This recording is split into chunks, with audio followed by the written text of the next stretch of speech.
পরিস্থিতি স্বাভাবিক বা নিয়ন্ত্রণে রাখার জন্য সরকার হয়তো বা ইন্টারনেট বন্ধ করছে বা নিয়ন্ত্রণ করছে, কিন্তু এই ইন্টারনেট নিয়ন্ত্রণের ফলে কিন্তু বড় ধরনের ক্ষতির সম্মুখীন হচ্ছে বাংলাদেশ। ফ্রিল্যান্সারদের কাছ থেকে যে বড় অঙ্কের টাকা পেত বাংলাদেশ, সেটি কিন্তু পাবে না। অন্যদিকে দেখা যাচ্ছে যে আপনার গার্মেন্টস শিল্পে এই ইন্টারনেট বন্ধের কারণে খুব বড় ধরনের ক্ষতি হয়েছে। এখনও যে নিয়ন্ত্রণে রাখা হচ্ছে বিভিন্ন সামাজিক যোগাযোগ মাধ্যম অথবা স্পিড খুব কম দেওয়া হচ্ছে, এর ফলেও কিন্তু সামাজিক যোগাযোগ মাধ্যমের যে কমিউনিটি, এটি ছাড়াও গার্মেন্টস শিল্প এবং এই ফ্রিল্যান্সার খাতের সমস্ত যে ইয়ে আছে, যারা সংশ্লিষ্ট কাজে জড়িত আছে, তারা কিন্তু ক্ষতিগ্রস্ত হচ্ছে। এতে কিন্তু দেশের রেমিটেন্স কমে যাবে, অর্থাৎ বৈদেশিক মুদ্রার আয় সেটি কিন্তু কমে যাবে। আমরা গার্মেন্টস শিল্প সম্পর্কে কিন্তু জানি যে আমাদের রপ্তানি আয়ের প্রায় 80% এই গার্মেন্টস শিল্প থেকে আসে।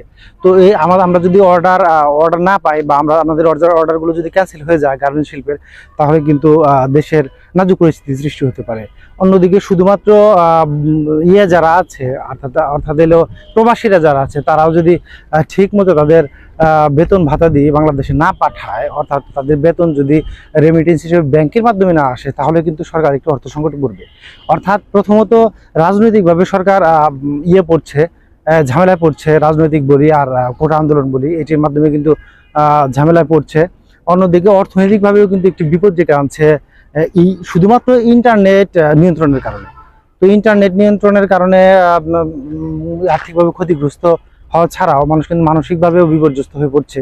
কারণ হচ্ছে সামাজিক যোগাযোগ মাধ্যমে অনেকে বিজনেস দাঁড় করিয়েছে। সামাজিক যোগাযোগ মাধ্যমে দেখা যাচ্ছে তাদের যে অ্যাড ক্যাম্পেইন, শুধু অ্যাড ক্যাম্পেইনের উপরে ভিত্তি করে, ফেসবুক অ্যাড ক্যাম্পেইনের উপরে ভিত্তি করে অনেকে জীবিকা নির্বাহ করতেন।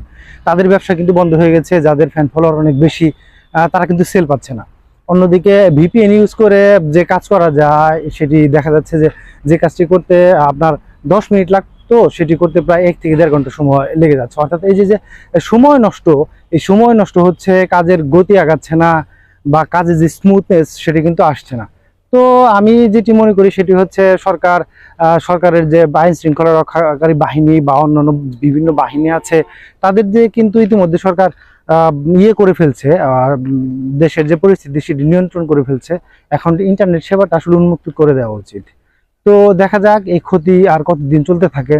তো এইভাবে চলতে থাকলে অর্থনীতির কিন্তু বড় ধরনের ক্ষতির সম্মুখীন হবে এবং সাধারণ জনগণ এতে সবচেয়ে বেশি ক্ষতিগ্রস্ত হবে।